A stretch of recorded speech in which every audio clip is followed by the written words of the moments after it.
Whoever returns the skull to the city temple will be given control over its Welcome power. to Question Entertainment. I'm Christopher Willett. And I'm Emily Meehan, and today we're discussing...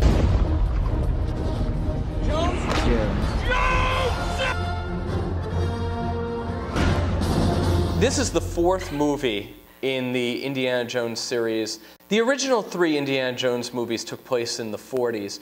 This, happening 10 years later, brings us to the 50s, where an older Indiana Jones is on a new adventure, this time involving Russians and aliens. How was it? It was classic Indiana Jones. If you like Indiana Jones, you're going to like Indiana Jones and the Crystal Skull.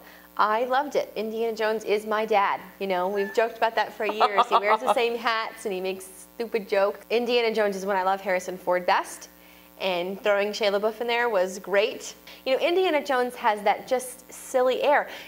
They get away with blowing up Roswell with an atomic bomb, and he survives in a refrigerator. Lead lined, but yeah. Because it's Indiana Jones. Yes. Any other movie, and I'd be like, this is the stupidest movie I've ever seen. Indiana Jones is just allowed to do that because they almost laugh at themselves.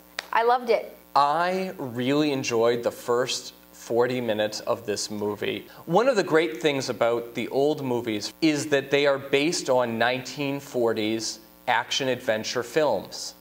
This movie, taking place in the 50s, is actually based on 1950s sci-fi adventure films. And one of the most beautiful cinematic moments, and maybe this was just for me, but come along with me. Indiana Jones has been fired from his job and he's going to leave the country on a train. He is wearing the same outfit that Humphrey Bogart wore in Casablanca, and Indiana Jones is actually based on Humphrey Bogart and Errol Flynn.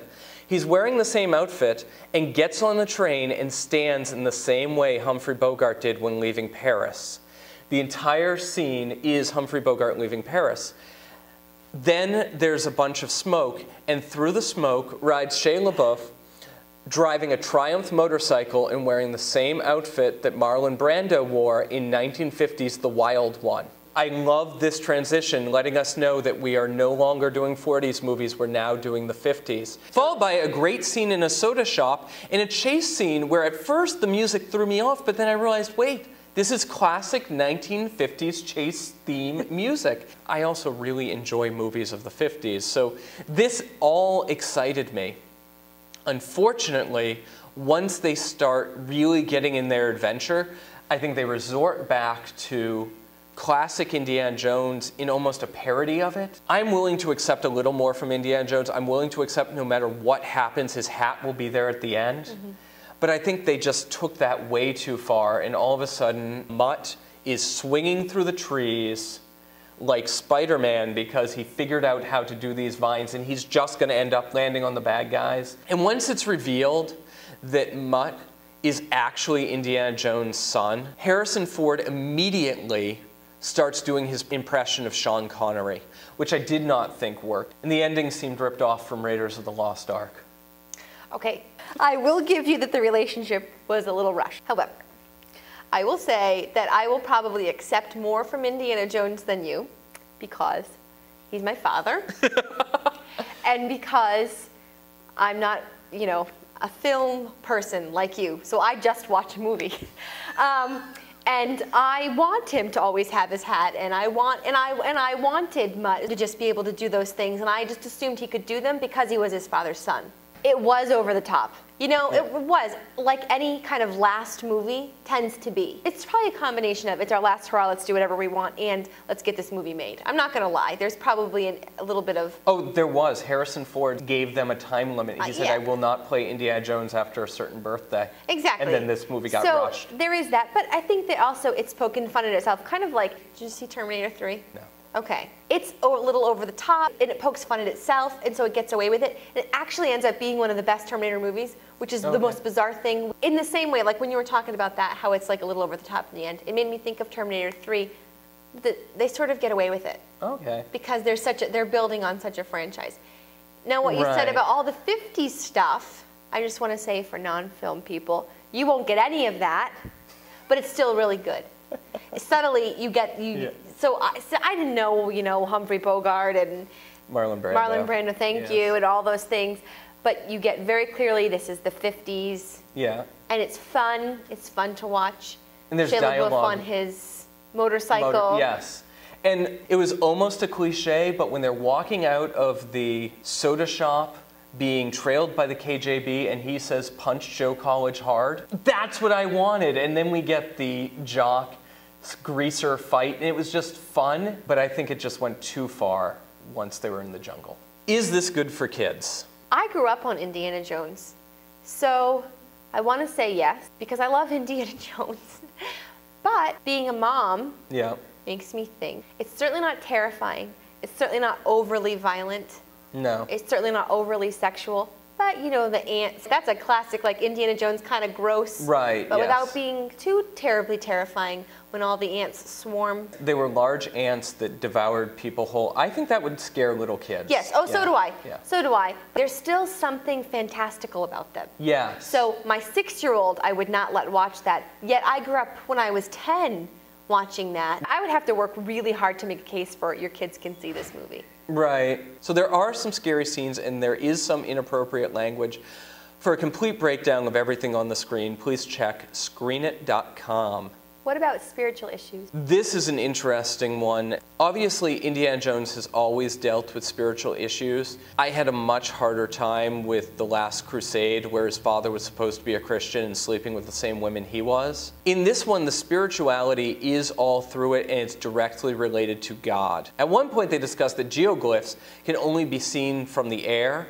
So when they were made, they could only be seen by gods because only gods live up there. Later on, when they see a skull of an alien, Mutt says that doesn't look like God, meaning the Christian God, and Indiana Jones says it depends who your God is. When they finally get to the temple, we originally see a cave drawing of the alien in a Jesus pose with the sun around him. We find out that this original alien came down and taught them everything they needed to know, but then there were 13 of them in all, thus Jesus and the disciples. Essentially, what we find out here is that all cultures have their myths, all cultures have their gods, but the importance, the thing that we should all worship is knowledge for knowledge's sake. The treasure of the lost city was knowledge. Unfortunately, this film does say we've moved on from the Christian-Jewish myth and we're now on to the space myth, and they all tell us the same things. We just need to gather knowledge and be nice to each other. I do remember thinking when I watched it as a teenager, and I got a book about aliens. I didn't necessarily believe in aliens because I was really just reading the book for fun, and the pictures were cool, and you wonder, you're like, what is that? Did someone fake that picture? I never really thought it was aliens, but I wondered Right. what it was, you know. But I remember I was flipping through, and I got to a page, and it started saying something about how perhaps aliens are real, and that's where our myths come from, where our beliefs come from about God. And, you know, that it was that type of thing that people saw. Right. But then the story gets passed and passed and passed and passed and passed, and it becomes about something else. Yeah, George Lucas and Steven Spielberg have a Buddhist New Age worldview, and they were willing to use Christian symbolism in the other films, and now they're using more 1950s New Age symbolism. What's your recommendation? You have to see it, except if you haven't seen the other Indiana Jones. Then you have to watch it first. Otherwise, you'll probably think it's just a little silly. I think other than seeing the other Indiana Jones, you should first watch Casablanca, Maltese Falcon, The Wild One, Rebel Without a Cause, and The Day the Earth Stood Still. And after you're done with those, still don't bother with Indiana Jones. Oh, that's wrong. It wasn't entertaining, and I didn't think it was worth the negative messages. Oh, it's worth it. Any of them? Any of the Indiana Jones Yeah. movies? I would have to rewatch the very first one, but I'd say any of them.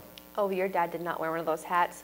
And I the wore field one belt. of those hats. Did you? Actually, yes. When I was a You kid, did not I watch had those an movies with your Indiana dad when you were 8 I years did old? actually. Oh, Yes, I went to see the first two with my dad. he did something wrong. You need to see them. Your children need to see them. Go for the classics they're based on. They're much better, and you won't have to deal with the negative messages.